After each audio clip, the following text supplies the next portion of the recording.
E estamos nos finais dos tempos, né? À luz também da palavra viva de Deus. Na primeira leitura, o profeta Isaías dizia: buscai o Senhor enquanto pode ser achado. Enquanto pode ser achado. Invocai-o enquanto ele está perto. Significa que um dia não vai ser achado e não vai estar perto, né? E esse dia está chegando. Eu estava pensando justamente nisso. Eu acho que foi um sonho que tive nessa semana, um tipo de uma visão, me ajudou a compreender também esse evangelho. Estamos mesmo no final dos tempos, né?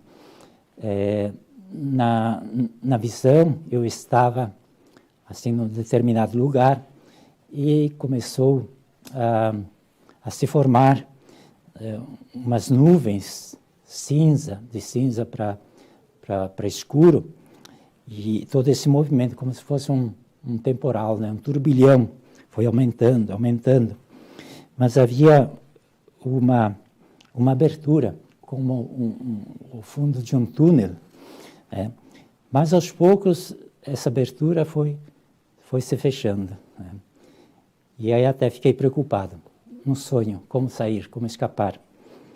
Aí foi o momento que olhei o lado direito e vi uma outra abertura, agora azul. É interessante que quase não sonho colorido, mas pareceu um azul naquela abertura, bem bonito, azul turquesa. E logo pensei na Santíssima Virgem Maria. Então a salvação para nós está aí, é Nossa Senhora.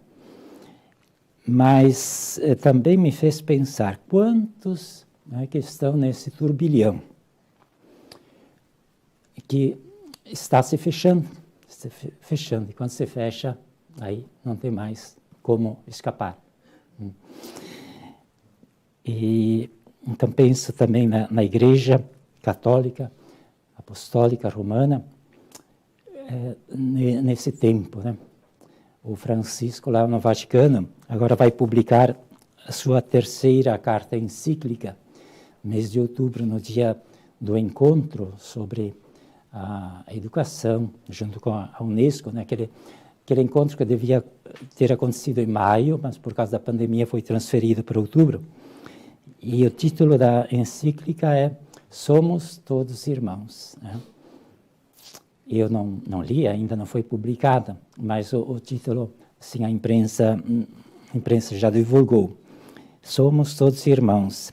Mas eu posso imaginar, somos todos irmãos. Católicos, protestantes, judeus, muçulmanos, hinduístas, budistas, enfim, todos. Somos todos irmãos. Essa é a nova igreja, né, que está acontecendo. Mas isso é obra do maligno. E infelizmente, muitos também padres e bispos estão ali com Francisco, né? O arcebispo Viganò, não sei se ouviram falar, ele já se pronunciou abertamente contra o Francisco e escreveu uma carta aberta. E ele diz claramente na carta: hoje há duas igrejas católicas, a Igreja do Concílio Vaticano II e a Igreja Conservadora, né?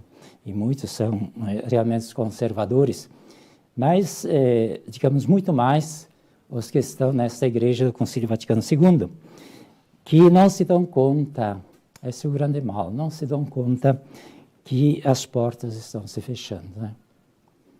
Então, é uma pena, porque pessoas batizadas, que fizeram comunhão, e estão nesta igreja onde Jesus não está mais no centro, onde não precisa se vestir bem, onde se canta, se pula, se faz muito barulho, onde as mulheres distribuem a Eucaristia, onde não há mais silêncio, não há mais oração.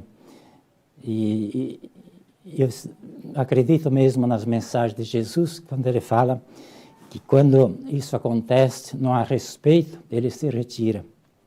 Então, é um pão, é uma partícula igual às nossas, mas a grande diferença, se Jesus não está, é um pão só.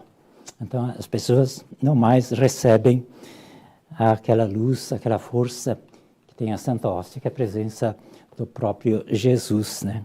E pior de tudo que o tempo está acabando, né? Acabando. A partir também desse sonho, fiquei refletindo bastante. Esta encíclica, que será publicada então agora em outubro, eu acho que já é o começo do fim, né?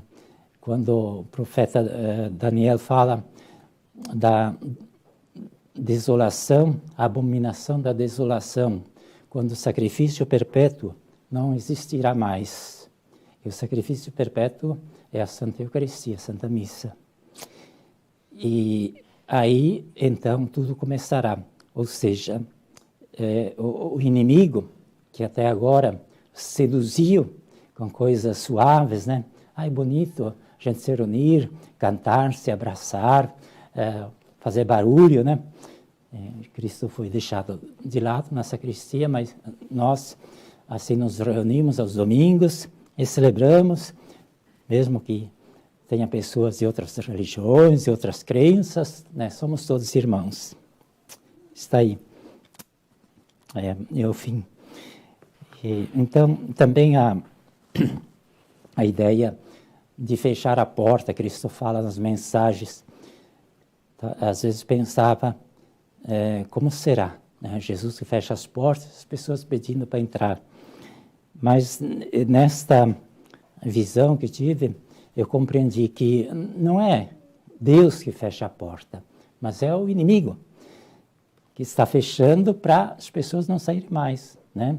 Ele conseguiu seduzir ao longo desses últimos anos, né, pouco a pouco, os membros da igreja, a retirar não só o Cristo, mas também a Santíssima Virgem, as imagens, né, e tornar a Igreja Católica do Vaticano II uma igreja como as demais, como os protestantes, mas que não tem mais a presença de Deus, né? Deus foi deixado de lado. Este, então, é o fim, porque o diabo, quando ele consegue ter tudo nas mãos, aí ele se torna o senhor dessa gente. E aí não tem mais como escapar, né? É por isso que Jesus e Nossa Senhora também, às vezes, choram nas aparições, assim, manifestam grande dor ao ver tantas pessoas que podiam entrar no céu, que estavam na igreja e não sendo levados pelo inimigo, né? E me lembro também de uma mensagem, quando o profeta escrevia, tinha uma página que estava rasgada, um canto, mas ele não percebeu, só no fim percebeu. Então aquele canto era outra página. E Jesus depois ele falou, olha, estes são os filhos da luz, os outros estão perdidos, né? 3/4 partes, mais ou menos, né? Digamos, de 4 partes, uma só que se entra no reino dos céus. Causa grande dor para Deus, né? Por isso que nós, que estamos ainda aqui na Terra, somos convidados, assim, a oferecer todos os dias também a nossa colaboração, a nossa participação, para que, ainda quem pode, né, se volte, ao menos se volte para Maria, reze o terço.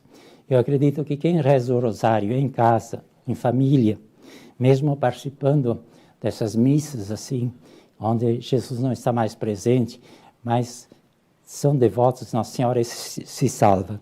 Muitos se salvam por meio de Maria, sim. A reza do terço do rosário, muito importante. É chegada a última hora, então. Essa interpretação desse evangelho fala das várias horas do dia e estamos chegando às 6 da tarde. 6 da tarde, quando se conclui a jornada, o final dos tempos. Só lembrando, São Paulo, a segunda leitura, diz: sinto-me atraído para os dois lados. Tenho o desejo de partir para estar com Cristo. E quem não tem, né? O profeta também, em 1972, teve aquela visão, queria entrar logo lá. Mas por vós é mais necessário que eu continue minha vida neste mundo. Só uma coisa importa, viver à altura do Evangelho de Cristo. Então nós também podemos ser como São Paulo, como seria bom já entrar no céu. Mas se Deus ainda permite que vivamos, seja para ajudar o próximo, né? Muitos, talvez, pela nossa oração de todos os dias, ainda voltem a olhar para Deus, através da Virgem Maria, e se salvam. Mas o tempo é curto, o tempo está acabando, está acabando. Então, rezamos com mais fé. Também as dificuldades que temos, ofereçamos a Deus, né? Diz o apóstolo Paulo, tudo concorre para o bem daqueles que amam a Deus e cumprem com a sua palavra. Então, se há cruzes, sofrimentos, é para um bem maior, é uma graça, é um dom para aqueles que amam a Deus, né? Dizia São João Calabria, um santo, rezai para que eu possa compreender o grande dom do sofrimento, né? Um período que ele passou muita dificuldade, uma doença, muito sofrimento, ele pediu oração para compreender o grande dom do sofrimento, né? Nesse sentido, sofrimento reparador, né? Claro que se a pessoa não aceita, se revolta, aí não tem sentido. Mas quando o cristão oferece com amor, se torna unido a Jesus.